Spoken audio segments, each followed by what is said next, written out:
waves clash together at the cliffs of Durdledore as the TARDIS stands tall but alone before it dematerializes into thin air. The new but old face of the Doctor pilots his time machine, but with confused thoughts. Why? Why does this face come back? The Time Lord continues to pilot his time capsule as he tries to remember why the familiar face returned. As the TARDIS hurdles through the time vortex, with the police box spinning faster every time the TARDIS passes significant time periods. Something bigger than me has done this, and I'm going to find out why. The Doctor pulls the dematerialization lever as the TARDIS lands in the middle of London. Oh, right. Well, I guess we start here then.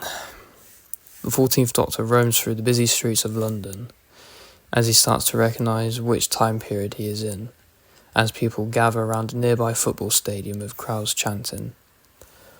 Oh, of course, this is 1966, the year where England won their very first World Cup. Ha! The Doctor decides to join the fun and witness history take its place. Ticket, sir, please. Oh, well, there you go. Front row seats, please. The Doctor pulls out his psychic paper and convinces the ticket administrator. Off you go, sir. Just down there and straight ahead. The administrator directs the Doctor where to go for the front row seats. Thank you very much. The Time Lord walks away into the stadium as a strange figure watches and stalks the time traveller. He is here. The figure contacts the unknown from deep space before disappearing into the darkness of the corner of the stadium. The Doctor sits down as he watches the 1966 football game, and the crowds of people seeing their reaction as he smiles. Finally good to see history taking its natural course, for once. Meanwhile, a small group of people approach the TARDIS as they try to get in the time machine. It's deadlocked. We must get in so we have access to all of time and space. Soon, the small group of people slowly turn into Dalek puppets. TARDIS located and deadlocked. The puppets contact Dalek fleets in deep space. Transmission located. Seek, locate, destroy. Soon all the Daleks chant synchronized as Dalek sources blast off to planet Earth in 1966 as the football match ends as the Doctor watches the historical photo of the England football team being taken. Utterly fantastic. Good to finally relax. The crowds of people flood out the stadium with the Doctor following deep within the crowds of people. As the Doctor walks back to the TARDIS, he feels a sudden shudder echoing throughout the planet. What was that? The Doctor pulls out his sonic screwdriver straight away to locate the incoming danger and the point of origin to the shakes of the Earth. These pulses seem artificial, but the question is, from where? The Doctor laughs subtly, remembering that he has no companions. Old habits, talking to myself. The Time Lord enters the TARDIS to scan the pulses in more detail, as the Dalek puppets surround the time capsule, attaching teleport devices to the police box. Meanwhile, the Doctor pulls up the massive scanner mounted on the wall of the TARDIS. Come on, scan for any alien activity in this time period.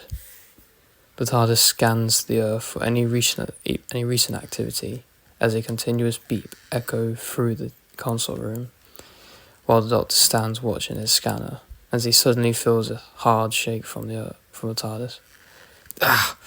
What?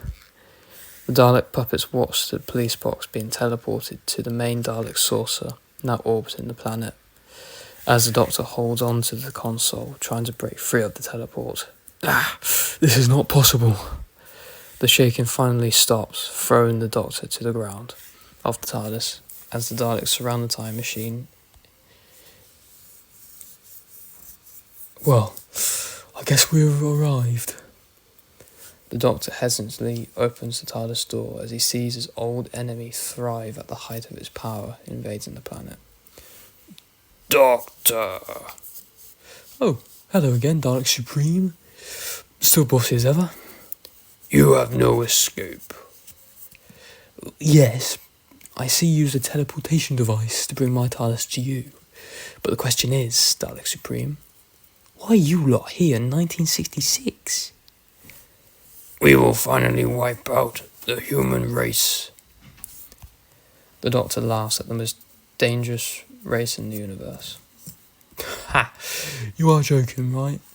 You've done this many times before, and guess who stopped you every single time?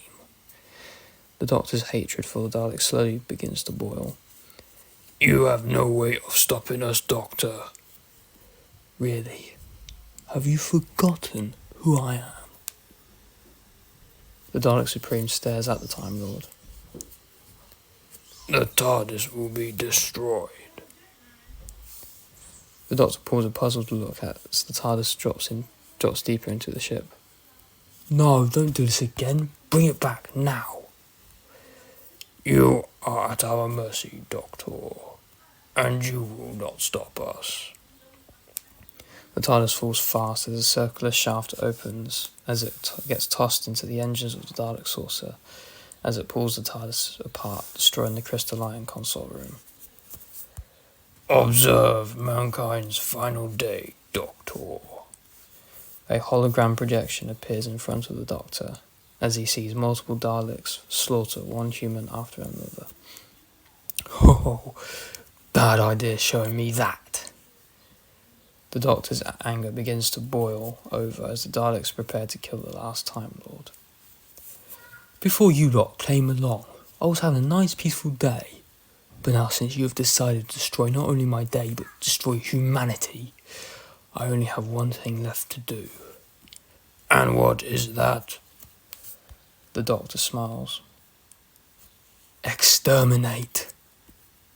The Doctor quickly uses his sonic screwdriver, sending a signal to a nearby Dalek terminal, destroying nearby Daleks, as the Time Lord quickly runs, avoiding laser fire from his arch-enemy.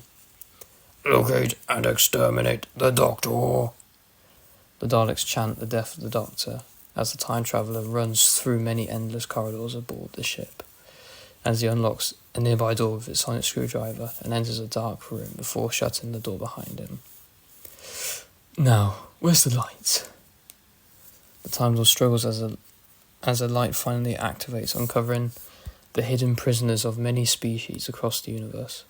Please, don't hurt us. The prisoners beg for the Doctor's mercy, as he quickly puts his sonic screwdriver in his coat pocket. Okay. I'm a friend. I won't hurt you. I'm a prisoner, like you.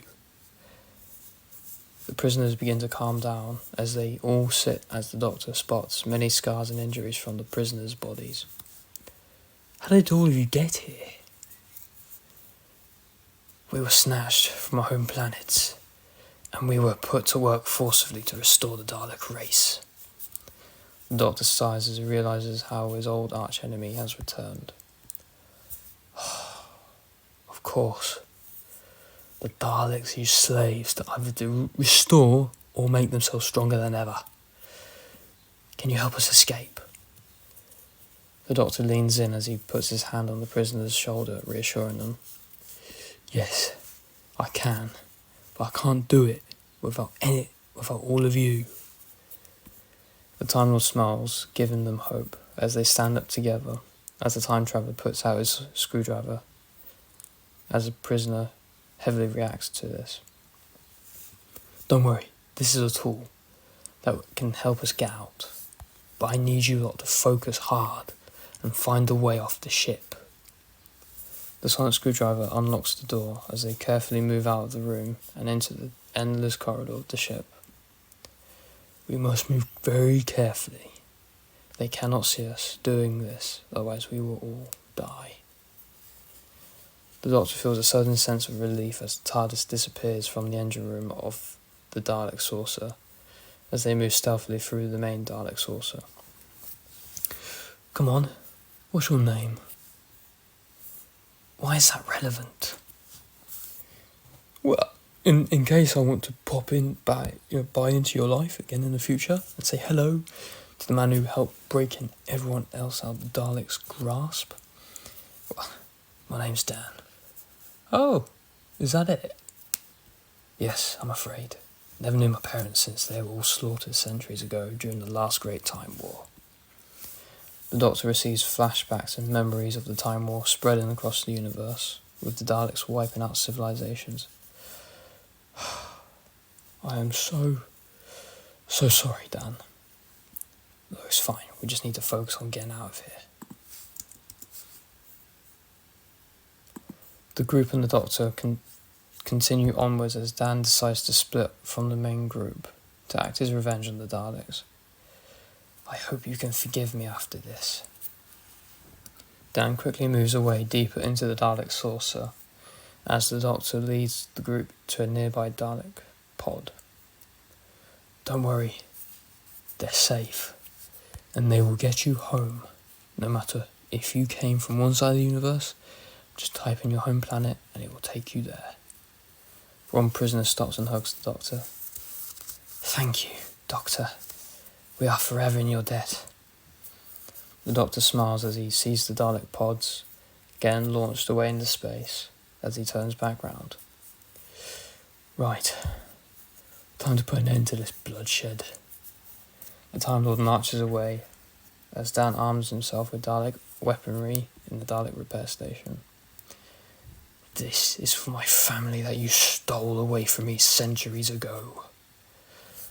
Dan mutters away at the Dalek case and fueling his rage and revenge before marching into the bridge of the Dalek saucer, not expecting to survive.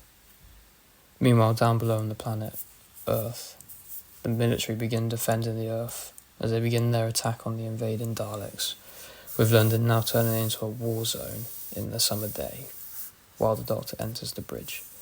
Exterminate the Doctor! The Doctor immediately puts his hands up. Right, don't shoot me. What is it you want, Daleks? Daleks have no concept of want. Every living creature has the need of wanting something, especially to the most evil and deadliest creatures in the universe want something. The Dalek Supreme hesitates as all the Daleks feel a sense of unease. Nothing. Well, I'll be off then. Stop. The Doctor turns back around, having a small smile on his face. There we are. And now, what is it the Daleks want? Dalek supremacy. And that's all? Affirmative. As the Doctor thinks about his options on escaping the Daleks, Dan sneaks up to the bridge as he hears the discussion between the Time Lord and the Supreme Dalek. They must be stopped. Dan suddenly throws a Dalekanium bomb as it explodes upon impact in a single Dalek, starting a chain reaction of exploding Daleks. What is happening? Here's your destruction. Dan opens fire as the Doctor dodges out the way as the bridge becomes engulfed in flames, as nearby Daleks begin to explode as Dan kills the Supreme Dalek, which causes a chain reaction of the Daleks dying. What the hell have you done? The Doctor stands there disgusted at what Dan has done as the Daleks explode around them. I'm giving them what they deserved. The Doctor pulls out his sonic screwdriver and he uses all the screwdriver's energy to summon the TARDIS, with the sonic slowly starting to break apart, with the police box slowly appearing in front of them. Get in the TARDIS! Dan drops the Dalek weapons and enters the TARDIS, with the Doctor quickly follows behind, as the time machine disappears just before all the surrounding Dalek sources explode in unison. The TARDIS lands outside the football stadium in London, as the Doctor and Dan step outside the police box, seeing the destroyed streets littered with destroyed Dalek cases. We won. Dan smiles, satisfied with what he's done. But at what cost? Dan turns to the Doctor, disapproved of the Time Lord's tone. Aren't you happy about this? You committed genocide without a second thought. There was no other way. There's always another choice. I was about to give them the opportunity to go back to their home planet and stay there for the rest of time. Then they would only become stronger than ever.